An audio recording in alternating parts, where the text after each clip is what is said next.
The markets globally has been quite, to say the least, exciting, from non-farm payrolls to the EU political elections to the ongoing finance bill in Kenya to CPI to FOMC statement to several bank cuts. Today, I know we'll be covering a lot of it. What would be your view on all of this, at least from your investor and trader's point of view?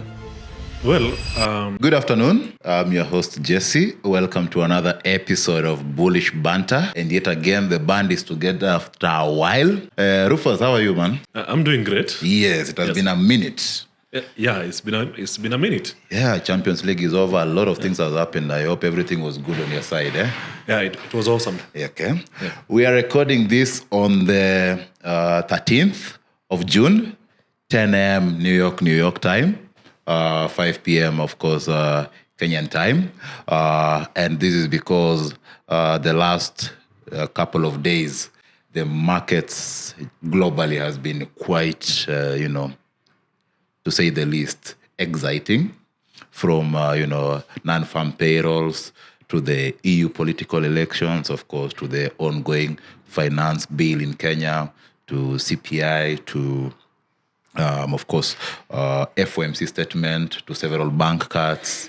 Maybe today I know we'll be covering a lot of it. What would be your view on all of this, at least from your investor and trader's point of view? Well, I would say volatility is vitality. So for forex traders, anytime the markets are not moving, there's no opportunities. Yeah. But then, given all we have been seeing, especially in the last 2 weeks, seeing the actions from the Bank of Canada, actions from the Fed, the European Central Bank. And now we are looking at tomorrow, another interesting decision by Bank of Japan. I think it's very exciting times to basically make money in the financial markets. Yeah, I think we'll just jump right into it. We are covering an episode we have done before on central bank actions and how they impact the markets in the long run, they impact the value of the currency in the long run. So I think it would be fair to begin right home. Yeah. Today, I think the trading exchange rate for Kenya shilling to the dollar is around 126 thereabout. Yeah, 128 thereabout. I saw 127 from Pacific Forex. Okay. For our listeners, remember today is the same date that the annual budget is being presented. So there's a lot of exciting news, especially in terms of the Kenyan economy and major policies being implemented. Actually, also Uganda are also reading theirs today. Yeah. I believe Tanzania will be sometime next week. And recently, going by the latest Monetary Policy Committee of Kenya, they maintained their rates as well at 13%, and that is on the backbone of inflation in Kenya coming down to their target range of around 5%, thereabout. I know in January it almost hit 160 and everyone was on panic mode, either panic selling or panic buying, whichever side you are on the markets. And since then, with the several injections of US dollars and several, concession loans and everything, is the exchange rate stabilized or is it still exhibiting some degree of volatility? Well, to be honest, I would say the exchange rate in Kenya is currently very volatile. So if you're planning business and at the beginning of the year, the shilling is trading at 123. Towards the end of the year, it gets to around 150. At the start of 2024, we saw the exchange rate shooting all the way to 163, then all the way back down to 127. I think it's the very definition of volatility. Okay. So far it's good for us Kenyans. Import prices are bound to subside. Yeah. Especially when you consider the new IMF, World Bank loans. And of course, there is the few deals that were struck when the Kenyan president visited the US recently. So with all these dollar inflows, the climate change deals, I expect to have more dollar supply, and potentially we could even see the Kenyan shilling dropping to 120. Okay. I know today we are covering global divergence in monetary policy. I was looking at some interesting data today. While Kenya and I think Uganda may have maintained their rates at the same level, we saw Bank of South Sudan and Bank of Tanzania raise their rates quite recently. is it that the different economies are experiencing different phenomena, and therefore maybe the currencies of the local currencies, at least they're trying to mitigate the local inflationary pressure while also ensuring that they also, stabilize their exchange rate? Well, there's two approaches to this.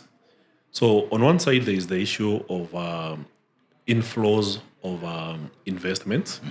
So we know that for the three central banks in the major East African countries, Kenya, Uganda, Tanzania, they heavily depend on local versus external borrowing. Yeah. So for bonds issued in the local currency, they have to offer competitive yield for them to get subscriptions.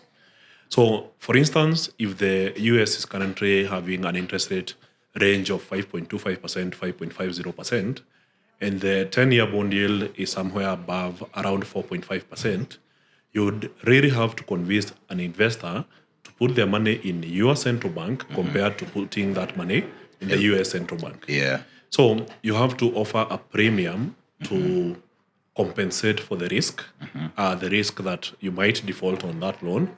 And at the same time, you have to compensate for the risk that your currency might depreciate over the term of that bond.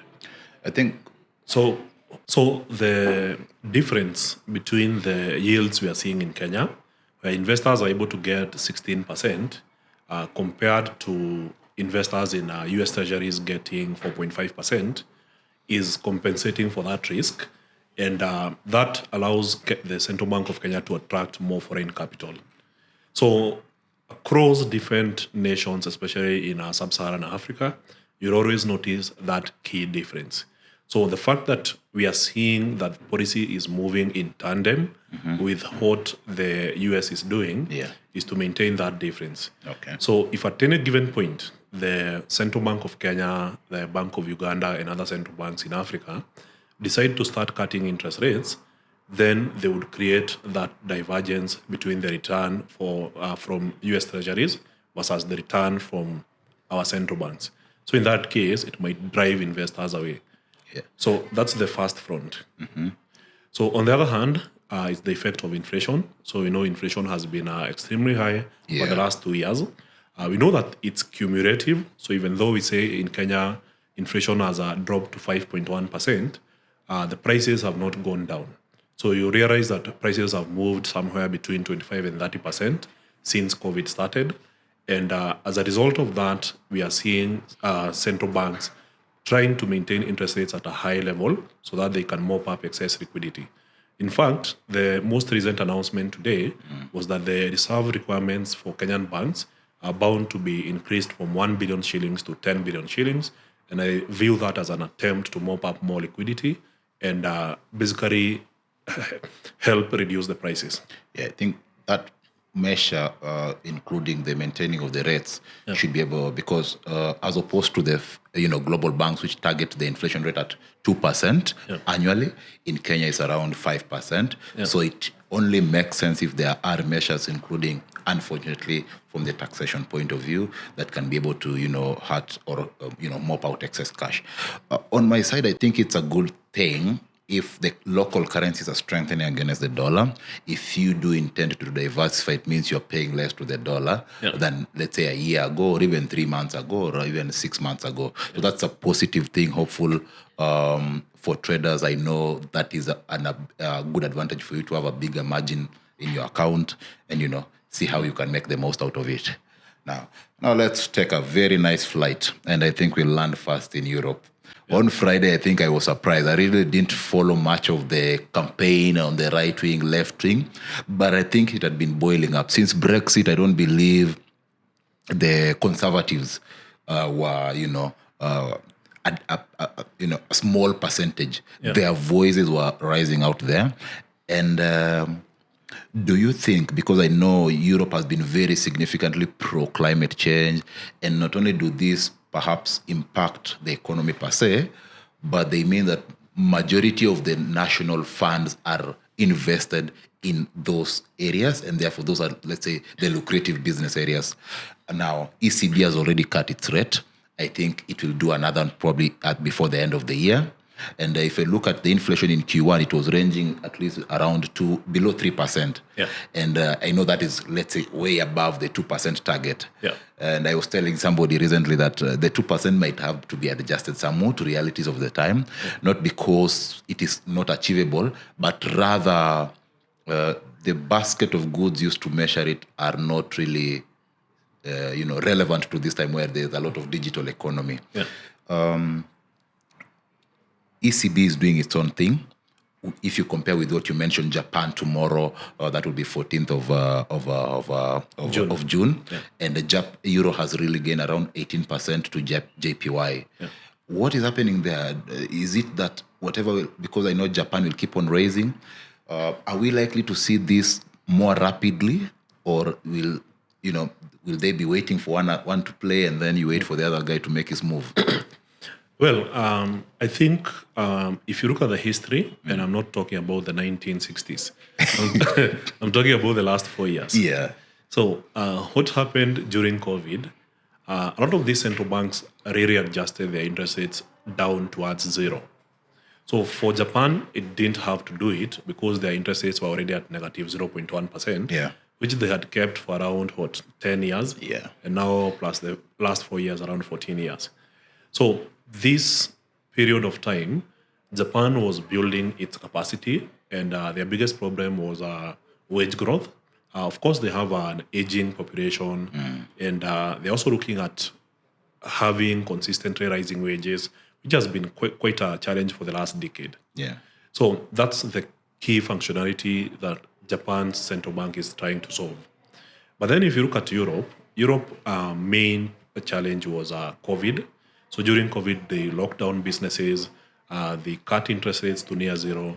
And then when inflation came in, and it was really hard for Europeans, especially when you combine with the war between Russia and Ukraine, which cut down their energy supply, raised energy prices. Remember at some point, I think it was the UK which had to supplement bills for its people, energy bills. So within this period of time, when the central bank started hiking interest rates, moving from 0 to 4.5% was such a huge surprise that it led to several banks collapsing in the US. The US was between 5.25 and 5.5%. And also we saw this phenomenon basically spreading to Europe with the collapse of credit suisse. And now there's a lot of banking institutions that are currently holding massive losses in their bond holdings. So when there was easy money, they bought a lot of bonds because they could not invest in businesses. Well, the businesses were closed during COVID. So those bonds are holding massive losses because interest rates were rapidly hiked. I think it was the fastest pace ever. Yeah. And now the things are beginning to crack. Yeah. So to stop those cracks from happening, now we are seeing the central banks rushing to cut interest rates to save their financial system. Yeah. So if you look at the Eurozone, they haven't achieved their inflation target, which is 2%. So the fact that they cut interest rates before achieving that, it was more because the ECB members were in favor of cutting interest rates rather than declaring a win on inflation. Interesting. Yeah. I think recently we saw, that is the UK 100 hitting all-time highs, I think a couple of weeks back. Yeah. And I'm saying this because when that happened, and typically conservatives prefer smaller governments, and that would mean perhaps some, cuts on taxes to companies which operate in the EU. Surprising information, or rather maybe to our viewers, you can go and clarify on it. Greece finally is sort of out of their debt trap. Yeah. And that is a positive thing for the euro. Yeah. But then again, all these measures, especially, I know right now the dollar is quite strong to the euro, and that means that Japanese bank might be doing their own thing. Yeah. Are we likely to see, if the ECB continue to cut the rates, that means, of course, euro might weaken and all this political uncertainty. Will that favor, at that particular time when Japanese bank will do their hikes, favor the yen finally to have a breather because it has really suffered for the last 6 months? Well, I would say the yen has hit the absolute bottom when it hit 160 about a few weeks ago. Yeah. So from what we are seeing with monetary policy, with projections of 0.4 to 0.5% Yeah. interest rates over the next 1 year, I think it's about time we start seeing the reverse carry trade. Yeah. So over the past couple of years, we have seen people or investors being able to borrow cheap in Japan and then invest in Europe as well as the US, where the returns were much higher. But now we are seeing the divergence in central banks, where the Fed, the ECB, the Bank of England are all looking to cut interest rates, but then the Bank of Japan is looking to hike interest rates. So the reverse carry trade basically means now money starts flowing back to Japan. Okay, interesting. Now we go to the main one. I think US yesterday, that would be 13th of June, did a retainer. Yeah. And from the dot plots, for those who are new to FOMC statements, that is where the members of the Federal Open Market Committee basically put their projections. What do they think based on the data they have? Do they see it as a warranty reason for them to cut it or maintain the same? So each one sort of votes on it, the 12 members, I believe, and then they publish it in the market so that it can give for guidance on what they think as a committee. I personally saw from the last meeting, and based on the last data that we have seen, inflation comes down this month. If you look at it clearly, or even on eye test, price of oil is down. Yeah. CPI will always react to the lower side. Yeah. Housing has maintained its sustainable inflationary pressure, so it's not really a non-starter. Yeah. I think a couple of investors or people or even senators were calling for them to cut rates. Yeah. Personally, I'm holding it that they will not cut at least until early next year, Q1, possibly even March, not January. Yeah. What do you think? So with the US elections coming up at November this year, there's a lot of policies that are bound to change depending on who wins the elections. So if we see Biden winning, we know he will be pro several. You really think he's winning? I'm just saying. Yeah, okay. Last time we didn't think he would win, and he actually won. So let's just factor it in that he could potentially win. If he wins, then we know that the geopolitical tensions in the Middle East could continue. He's really supporting Israel. Okay. We could see the Russia-Ukraine war escalating. So some of these policies could continue, and investors are trying to factor these in. But then, on the other hand, we are seeing a very strong promise that potentially Trump will win these elections. Of course, he has his own campaign promises. So, for instance, we saw him basically saying that the moment he becomes president, he will end the war between Russia and Ukraine.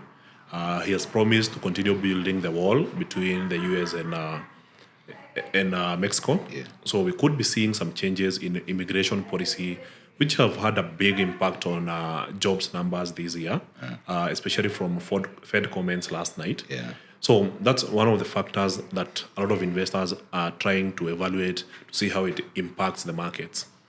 But then when you focus on interest rates, and Fed Chair Powell has maintained the same conditions as per the last couple of meetings, he has mentioned that the central bank is purely independent of the political wing.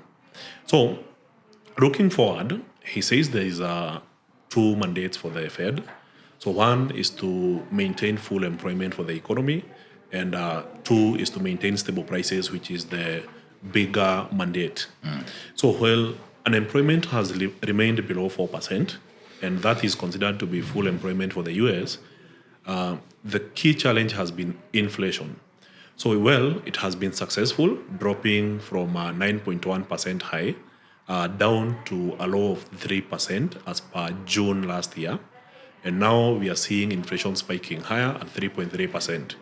So if you look at US inflation over the last 11 months, it has not gone below 3%, and it has not gone above 3.7%. So in between there, it basically screams of stagflation. Okay. So according to the Fed dot plots yesterday, there were, yes, consensus on holding rates, but then the projections, there were some members even looking at a potential hike to 5.75%, and one member was very aggressive, was expecting interest rates to drop to around 2.8% in the next 1 year. Yeah.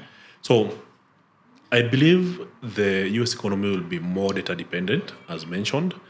And as long as we keep seeing more pressure, especially on oil prices, which have had a direct impact on consumer prices, then there's a good chance we should be seeing the Fed holding rates higher for longer, which would be detrimental to other currencies, especially the euro, which is having the opposite the opposite policy. Yeah. So if the euro is cutting, Fed is holding, and the rates are higher in the US than the eurozone, then the overall performance of, let's say, euro USD could continue tanking. So it's possible towards the end of the year, even we could see parity between the euro and the dollar. Yeah, by the way, we looked at that. I think if for traders, if they look at their charts on the bigger time frame, they should see it has been just ranging around a certain price levels, which is, I guess, hard to predict, especially when you are a person who wishes it to either trend to the upper side or lower side as a trader. As an investor, maybe it really doesn't matter. Yeah. But for traders, I know that price predictability is very good. In regards to oil, I think EIA and OPEC also mentioned that the prices might maintain at where it is, but the demand will increase. So I guess that will also play a part. How significant in tonnage will these demands be, at least? Yeah, I think about it this way. Last year, a majority of these central banks were just hiking interest rates. Besides Japan and China. So this year, what we are seeing, China is recovering, Japan is recovering, and then for a majority of the Western nations, we are seeing their central banks beginning to reverse policy. So, for instance, eurozone cutting interest rates by 25 basis points affects about 20 countries in the eurozone. Then you see the Bank of Canada cutting interest rates. You see the Swiss National Bank cutting interest rates. That basically means that there will be cheap capital that could support economic growth, and that would imply higher demand for oil. Okay. Interesting that you mentioned China here who are recovering. Besides the Evergrande issue, I think a report just came that BYD now is the largest selling automaker in, of course, the world. And Europe has imposed taxes on them. I mean, we are really in the divergence policy here. And People's Bank of Japan is trying to cut rates so that it can boost their investments. Do you think with all the, activities and policies their central bank has taken from, massive gold accumulation, openly trading with Russia, and of course, ramping up on their manufacturing side, EV market. Would this mean that, the dollar, maybe as people view it, will maintain some strength until perhaps maybe early next year when the Fed cuts maybe, and they do weaken it, it might significantly suffer a big drawdown? Because now I think Russia has also removed euro and the dollar from trading in their stock exchange. Well, I would say that the dollar is so much ingrained in the global financial system. So even if you see Russia changing to a different currency for their trading, and China promoting other currencies, especially within the BRICS, individually, from an individual perspective, an average Chinese would prefer holding the dollar over any other currency. So if it's an individual company, are you sure? Yes. Like the dollar tends to be king over time. So it's the trust that people have built over time compared, I would say in a comparative way, that if you're a Kenyan and you have been holding your money in dollars versus shillings, then overall you have gained compared to a person who was saving in Kenya shilling. So it's the same across board, especially if you look at global economies. Of course, there are exemptions. If you look at a currency like the Swiss franc. The Swiss franc tends to be holding a lot of value over time. So it tends to perform better than the dollar in the long run. But most of these other global currencies, especially when you look at the Asian countries that are heavily dependent on exports, they have to consistently keep devaluing their currency to promote demand. So the Chinese currency remains weak. Japanese currency is usually 1-to-1 with the Kenya shilling. So it remains weak intentionally so that they can export more stuff to the rest of the world. Interesting that you mentioned that now. I know Chinese has been involved heavily in buying gold. With the weaker currency, I know they keep on cutting it, means obviously you'll be flying to something else. So as much as you say the dollar, and at some point this year we have seen the divergence between the rather the positive correlation or the negative correlation between the dollar and the gold. Will we be able to see that that sort of divergence from negative correlation to positive correlation, whereby as much as the dollar will strengthen, at least in the short term or medium term, and Chinese yuan and their PBOC sort of cut rates have a significant positive impact on the price of gold, because not only are their banks buying it, but I believe also individuals and retail investors or high net worth individuals in China should be able to be buying it, and therefore their involvement, the 1 billion Chinese, or maybe let's say even 300 million Chinese buy gold in bulk, that demand spills over to the global price of gold. Well, I would say that the strength of the dollar is majorly being determined by the Fed policy. Okay. So as long as Fed keeps holding rates high, we'll continue seeing the strength of the dollar. But then, as for gold, I tend to believe there is a very strong correlation with what's happening with the BRICS. So the BRICS countries joining together, and now we have over 20 countries applying to join the BRICS. It's not about having an organization like NATO that is based on security integrations. So it's more about economic cooperation. But if you really dig deep and think about it, it's not about just cooperation. It's more of a market. So it's countries trying to secure markets for their products. So if Kenya was to join the BRICS, then we would get access to like roughly half the world, where we can literally sell our products. So in order to be able to do this and implement the BRICS mission successfully, they need to have some form of currency and payments infrastructure. If you have watched and you're still bullish on some of the opinions you've just had in discussion, remember to like below and subscribe. So the main reason we are seeing a majority of the BRICS countries buying a lot of gold is so that they can use the gold to trade within themselves. As a way of sort of balancing the payments. Or settlement of the payments. And of course, there's the issue of Russia's 400 billion assets being frozen and sanctioned. So nobody wants to hold a lot of dollars in their treasury, knowing that they can be frozen anytime. I think we can now move into the, I'd say they are major pairs, but, they do play a big role in the global economy. This would be the Bank of Canada, which cut its rate recently, Reserve Bank of Australia, Reserve Bank of New Zealand. I think they are also sort of following what is happening to the European side, or maintaining. At least Australia is going on its own. I think New Zealand and maybe Canada are on the European cut rates side. Is this due to maybe anything other than maybe their individual, or what do you view of their policies in regards to their currencies? Well, for Canada and New Zealand, they're neighboring countries, and the economy is directly affected by China. Canada or Australia? Australia and New Zealand. So Australia tends to be similar to Canada. In terms of course, the Queen and stuff. So Australia and New Zealand, both with very close relations with China, they tend to have a very big impact on the economy when there's a big shift in China. So currently, we are seeing a strong recovery in China, especially Chinese equities. And with this growth and expansion in manufacturing, now we know that China is producing its own microchips. We have seen the AI investments in China developing even faster. So all this is having a direct impact on both Australia and New Zealand currencies, and they are strengthening as a result of that. So far, there's two central banks, the Reserve Bank of Australia and New Zealand, Reserve Bank of New Zealand, they have not cut interest rates yet. So they have not even achieved their inflation targets, but somehow their currencies are strengthening because of the strengthening business with China. But then if you look at Canada, Canada is a whole different case. So neighboring the US, Canada has tried to match its interest rates with the US. But it is not working. It's not working, of course. So their banks have been really stretched, and now they have added more pressure to cut interest rates.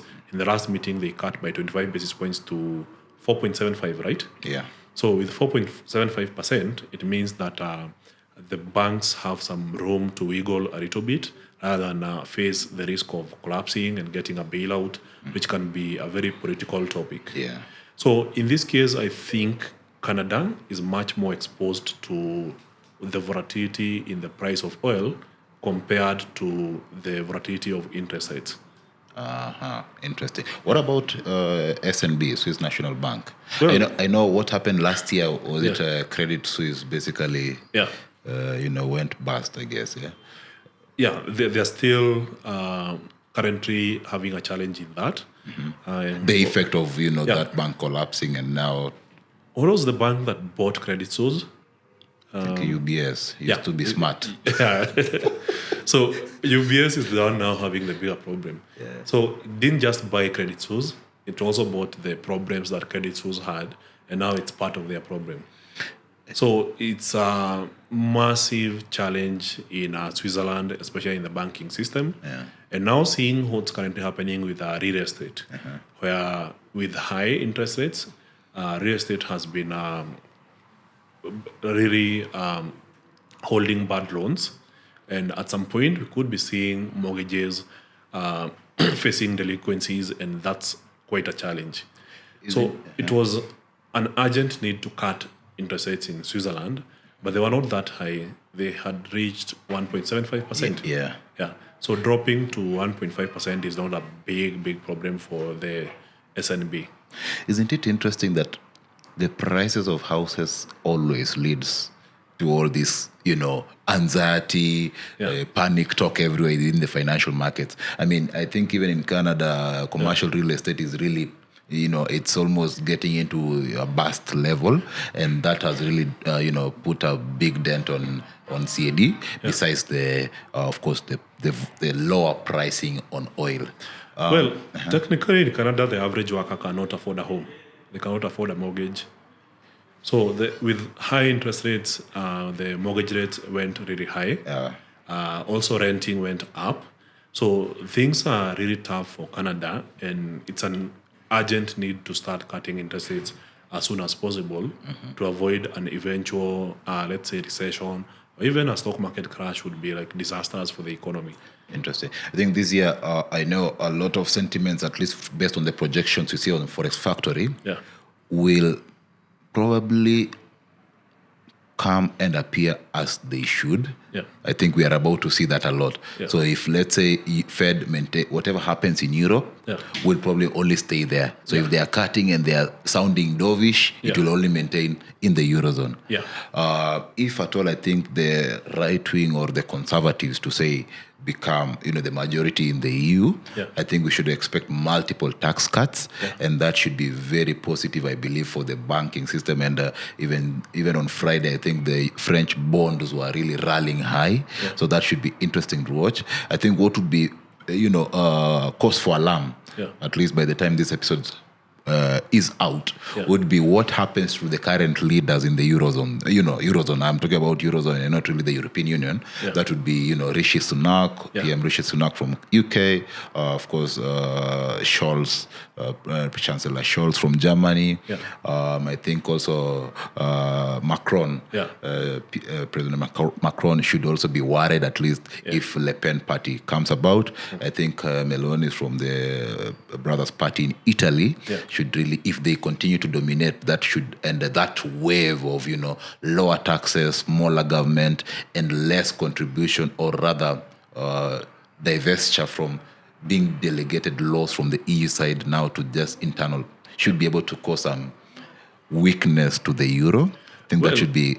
I think the biggest impact we are seeing over the last 4 weeks, all the top benchmark indices in Europe have been going down.